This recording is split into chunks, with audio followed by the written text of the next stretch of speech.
संस्कारधानी जबलपुर सहित देश भर से मुस्लिम धर्मावलंबियों का जत्था लगातार इस्लाम धर्म के पवित्र तीर्थ मक्का मदीना के उम्रा यात्रा के लिए उत्साह के साथ रवाना हो रहा है। इसी क्रम में बुधवार की रात को जबलपुर के गढ़ा और मुजावर मोहल्ले से अयूब खान सहित अन्य क्षेत्रों से तकरीबन 1 दर्जन आज़मीन इस्लाम धर्म के पवित्र तीर्थ मक्का मदीना की उम्रा यात्रा के लिए रवाना हुए।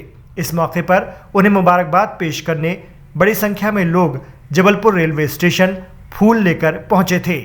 बड़ी खुशी की बात है कि आज हमारी बस्ती गढ़ा मुजार मोहल्ला से बहुत ही मोहब्बती और सबके दिलों में राज करने वाले जनाब अयूब भाई उम्रे के लिए जा रहे हैं। बड़ी खुशी की बात हम सभी अहले बस्ती के लिए और तमाम लोगों का जो लोग यहाँ आए हैं उन सब की हाज़िरी का भी मैं शुक्रिया अदा करता हूँ। खास करके मीडिया वालों का भी शुक्रिया अदा करता हूँ कि वो यहाँ आए और हमारी हाज़िरी दी। जबलपुर से बॉम्बे के लिए सफ़र कर रहे हैं, जिसमें बहुत से लोग जो है सैयद आमिरुल हसन के जानिब से जो टूर जा रहा है उम्रे के शरीफ के लिए, उसमें बड़ी तादाद में लोग जबलपुर से भी लोग जा रहे हैं। ये टूर जो है जोबर से जाता है और बहुत से लोग यहाँ चाहने वाले जो सैयद आमिरुल हसन के साथ जा रहे हैं। जबलपुर में पिछली 18 फरवरी को आगासोद गांव में जिस तरह से भारतीय जनता पार्टी के पूर्व ग्रामीण अध्यक्ष शिव पटेल और उनके बेटे अतुल पटेल के साथ मारपीट हुई थी, उसका सोशल मीडिया पर वीडियो भी जमकर वायरल हो गया था। घटना को लेकर शिव पटेल और उनके समर्थकों के द्वारा जबलपुर एसपी ऑफिस पहुंचकर ज्ञापन सौंपा गया और मामले में कड़ी कार्रवाई की मांग की गई। क्या है, 18 तारीख को शनिवार को शाम को लगभग 4:30 बजे आगासोद में जो यज्ञ हो रहा है, श्री राम यज्ञ, लोला पहाड़ वाले हमारे महाराज जी वो वहाँ पर यज्ञ कर रहे हैं, सार्वजनिक यज्ञ है वो, तो उसकी शोभा यात्रा निकलना थी। मेरा बेटा अतुल पटेल 1 हफ्ता पूर्व से ही वहाँ पर स्वयं सेवक के रूप में सेवाएं दे रहा है अन्य साथियों के साथ में।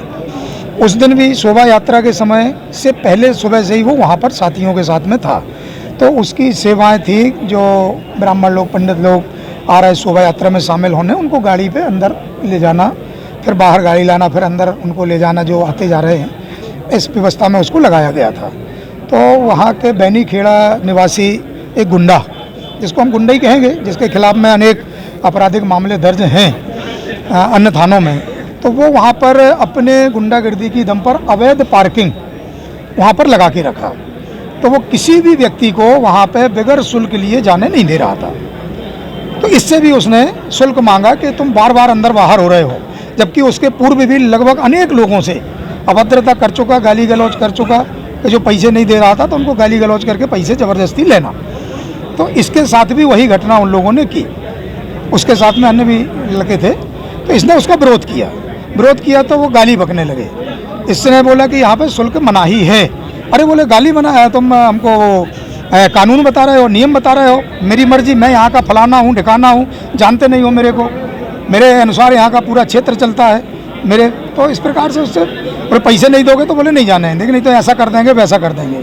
तो इसने विरोध किया गाली गलौज का भी, तो वो लिपट गए, इसके साथ मारपीट करने लगे बेटे के साथ, पैसे न देने की वजह से।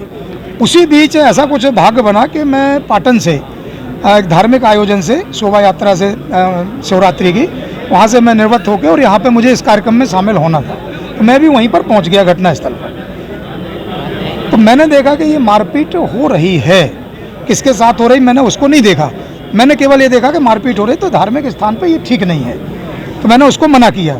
बाजू में देखा तो बेटे के साथ मारपीट कर रहे थे, फिर मैंने बोला ये मेरा बेटा है, तुम लोग क्यों मारपीट कर रहे हो? बोले अरे साला पैसा नहीं दे रहा और यहाँ से बिना पैसे लिए गाड़ी ले जा रहा है।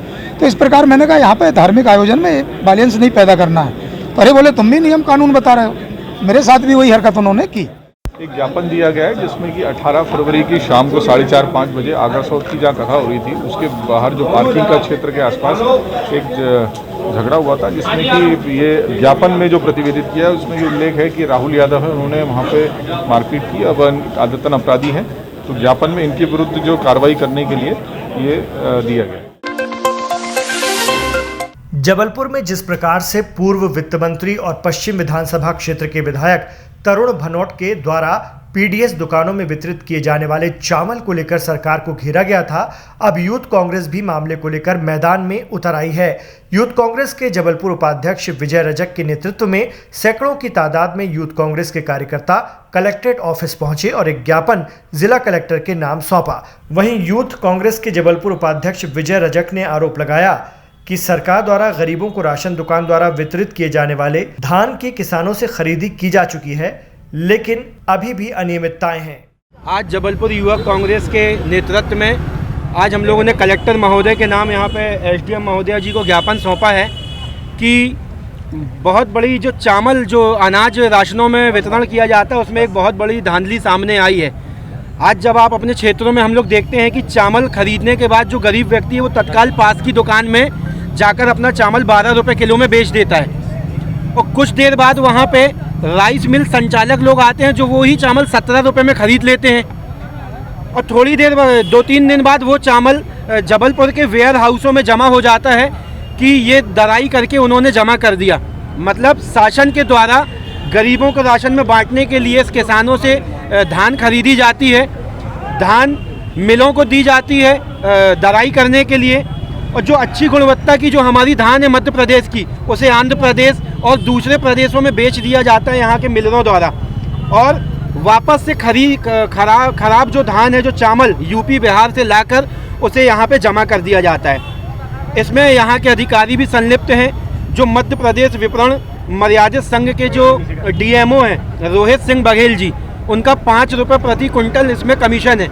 आप 5 रुपये प्रति क्विंटल तो कितनी आपकी धान है उसमें कोई भी प्रकार की केमिकल जांच नहीं होगी, वो जाकर जमा कर दिया जाता है। आज हमने कलेक्टर महोदय को ये ज्ञापन सौंप के मांग की है कि जो धानें अभी तक हमने दी हैं, क्या जो सैंपल हम देते हैं क्या उसकी जांच होती है कि वही सैंपल हमको मिल वाले वापस कर रहे हैं, और अगर वापस कर रहे हैं तो क्या उसकी केमिकल जांच होती है कि वो अभी ताज़ा दराई है कि 1 साल पुराना कहीं से कचड़ा खरीद के जमा कर रहे हैं। अभी इस मामले में हमारे मध्य प्रदेश के पूर्व कैबिनेट मंत्री वित्त तरुण भनोट जी ने भी इस मामले को उठाया था, शिवराज सिंह चौहान जी तक बात कही है, लेकिन मामला इतना हल्का नहीं है। कंटिन्यू लगातार अभी 20 लाख क्विंटल यहाँ से माल उठाया जा चुका है दराई के नाम पे। ऐसी मिलें जो अभी बंद हैं उन्होंने 50 लाख जमा कर दिए हैं दराई करके। मतलब क्या कारण है कि धान लेते हो बाहर से चावल खरीद के अपना कमीशन खा के यहाँ के अधिकारियों को खिला के जमा कर दिया जा रहा है। पाई की तरफ से ज्ञापन प्रस्तुत किया गया है जिसमें कहा गया है कि सरकार द्वारा जो गरीबों को राशन दिया जा रहा है उसमें जो धान की क्वालिटी है वो अच्छी नहीं है। हमने ज्ञापन लिया है और संबंधित को भेज के जांच। बेलखेड़ा थाना अंतर्गत ग्राम कूड़ा में अपनी बहन के ससुराल आए युवक ने खुद की कनपटी पर कट्टा रखकर फायर कर दिया, जिसके चलते युवक का भेजा बाहर आ गया और तत्काल युवक की मौत हो गई। इस घटना से क्षेत्र में सनसनी फैल गई। मौके पर पहुंची पुलिस ने मर्ग कायम करते हुए शव को पोस्टमार्टम के लिए भेजा है और मामले को जांच में लिया है। आज सुबह थाना बेलखेड़ा में एक सूचना प्राप्त हुई थी कि ग्राम कूड़ा हरपाल में जो है एक रोड के पास एक डेड बॉडी पड़ी हुई है। इस पर तत्काल हमारी Belkheda police SDOP madam FSL team मौके पे पहुंचे और वहां पे ज्ञात हुआ कि एक व्यक्ति ने एक देशी निर्मित अवैध कट्टे से स्वयं को गोली मारी है। इस पर थाना बेलखेड़ा में मर्ग कायम किया गया है और प्रथम दृष्टया इसकी जब शिनाख्त की गई तो ये फूल सिंह पिता गिरवर सिंह लड़िया जो है ग्राम ठेमी थाना अंतर्गत ग्राम मुहास के नरसिंहपुर ज़िले के रहने वाले की शिनाख्त हुई है और ये यहाँ पे अपने रिश्तेदार जो हैं लक्ष्मण चौधरी के घर आए हुए थे कल रात पे, और उसके बाद कल रात से ही ये वहाँ से कुछ नशीला पदार्थ लेकर वहाँ से कहीं गए हुए थे और सुबह जब ये नहीं मिले और इसकी सूचना थाने में प्राप्त हुई है, अब हम मर्ग कायम किए हैं, पोस्टमार्टम के लिए डेड बॉडी भेजी गई है और आगे जैसे भी इस पर साक्ष्य आएंगे उसके आधार पर वैधानिक कार्रवाई की जाएगी। जबलपुर की हनुमान ताल थाना पुलिस ने मोबाइल चोरी करने वाले एक शातिर चोर को गिरफ्तार कर लिया है। वहीं पुलिस ने आरोपी के कब्जे से 10 चोरी के मोबाइल जब्त किए हैं। हनुमान ताल थाना पुलिस को विश्वसनीय मुखबिर से सूचना मिली थी कि चोरी के मोबाइल को बेचने की फिराक में एक शातिर बदमाश सलमान पिता शौकत को देखा गया है। इसके बाद उसे चोरी के 10 मोबाइल सहित रंगे हाथों पकड़ा गया, जिनकी अनुमानित कीमत लगभग 1 लाख रुपए बताई जाती है।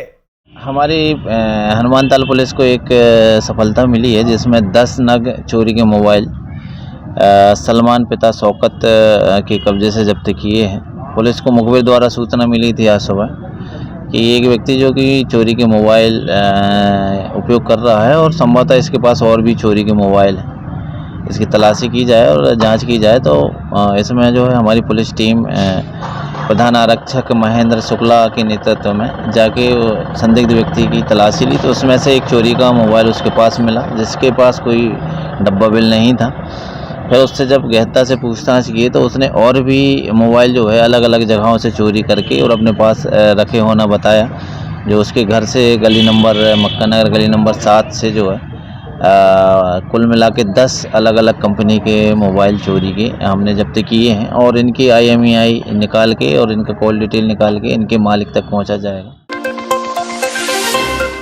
जबलपुर की ओमती पुलिस ने नकली रेबन के चश्मे भारी मात्रा में एक दुकान से बरामद किए हैं। आरोपी दुकानदार नकली रेबन के चश्मों को असली बताकर ग्राहकों को ठगने का काम कर रहा था। ये जानकारी पुलिस के सामने तब आई जब यूनाइटेड ओवरसीज ट्रेडिंग कंपनी की फील्ड ऑफिसर शोभा ओमती थाने पहुंची और उन्होंने लिखित शिकायत दर्ज कराई।